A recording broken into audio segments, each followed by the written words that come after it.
City cable.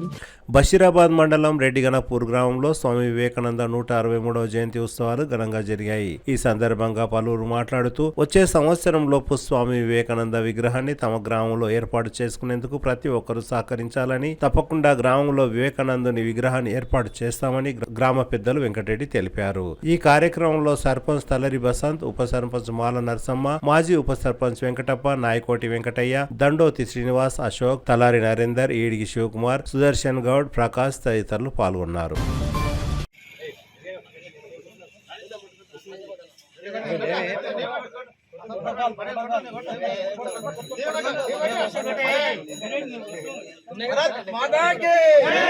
Swami Vivekananda महाराज के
ధన్యవాదాలు.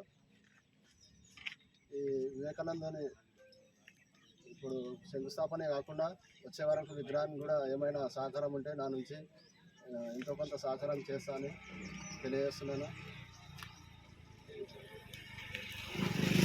స్వామి వివేకానంద జయంతి 163వ జయంతిని మనం జరుపుకోవడం చాలా సంతోషం. మరి ఇన్ని రోజులుగా మనం ఎదురు చూస్తున్నది మనకు కళ సాకారం అవుతుంది. కాబట్టి వివేకానంద జయంతి భూమి పూజ అంటే పటేల్ అన్నట్లు మనం వచ్చే సంవత్సరం నాటికి అందరి సహకారంతో కూడా మనం వివేకానందని పెట్టి మళ్ళీ పూజించుకోవాలని కోరుకుంటున్నాం. మరి మన హిందూ ధర్మాన్ని, సనాతన ధర్మాన్ని కూడా ప్రపంచ దేశాల గురించి చాటి చెప్పిన గొప్ప వ్యక్తి. మరి అతి 39 సంవత్సరాలే ఆయన జీవించింది, కానీ మన భారతదేశ సంస్కృతిని ప్రపంచ దేశాలకు చాటి చెప్పిన గొప్ప వ్యక్తి. కాబట్టి ఆ మహనీయుని ఆశయాలు మనం అందరం హాజరులో ఉంటుకుంటూ, మరి యువత నేటి యువతరం యువకులే పట్టుకొమ్మలు కాబట్టి యువకులందరూ కూడా సహకరించి కార్యక్రమం జయప్రదం చేసినందుకు అందరికీ ధన్యవాదాలు తెలుపుకుంటూ, మరి వివేకానందుని విగ్రహానికి అందరూ కూడా సహకరించి మళ్ళీ నెక్స్ట్ మనం పట్టెలన్నట్టు అందరి సర్పంచ్ అందరి సహకారంతో, గ్రామస్తుల సహకారంతో మరి వివేకానందుని చేసుకొని తర్వాత కూడా ముందు ఛత్రపతి శివాజీని కూడా మనం గ్రామాల్లో ఏర్పాటు చేసుకుంటే బాగుంటుంది కోరుకుంటున్నాం. ఈరోజు గ్రామ యువకుల మరియు పెద్దల ఆధ్వర్యంలో స్వామి వివేకానంద జయంతి సందర్భంగా ఇక్కడ విచ్చేసిన అందరికీ ప్రతి ఒక్కరికి పేరు పేరున ధన్యవాదాలు. అదేవిధంగా ఈరోజు స్వామి వివేకానంద యువకులకు స్ఫూర్తిదాత అందరికి తెలిసిన విషయమే. ఇక్కడ ఈ విగ్రహ ఏర్పాటు కోసం అందరు కూడా ముందు సహకరించి వచ్చే సంవత్సరం వరకు ఇక్కడ విగ్రహాన్ని ఏర్పాటు చేసుకోవాలని కూడా కోరుతా ఉన్నాం. నేటి వివేకానంద జయంతి శంకుస్థాపన కార్యక్రమానికి చేసిన గ్రామ ప్రజలకు, యువకులకు అందరికీ శుభాభినందనలు. వివేకానందుడు మన భారతదేశం గురించి ప్రపంచం తెలియజేసిన వ్యక్తి, ఒక గొప్ప వ్యక్తి, యువకులకు ఆదర్శవంతుడు. మన సనాతన ధర్మం గురించి కానీ, హైందవ మతం గురించి కానీ, మన ఒక ప్రపంచంలో ఉన్నది ఒకటే భారతదేశము. దీన్ని అఖండ భారత్గా అందరికి చేయాలనే వాళ్ళ ఉద్దేశాన్ని మనం ముందల సద్వినియోగపరచాలని, అలాగనే ఈ విగ్రహము వచ్చే సంవత్సరం నాటికి ఉత్త కాకుండా విగ్రహానికి పూజ చేయాలని కోరుకుంటూ అందరూ ప్రజలు సహకరించాలి. చిన్న పెద్ద ఎవరికి వచ్చింది వాళ్ళకి సాయం చేసి అందరము ఆర్థికంగానే కాకుండా అందరూ శారీరకంగా కానీ ప్రతిదీ సహకరించి అందరు విగ్రహ స్థాపనలు అందరూ ముందుండాలని కోరుకుంటూ వందే మాతరం, భారత్ మాతాకి స్వామి వివేకానందకి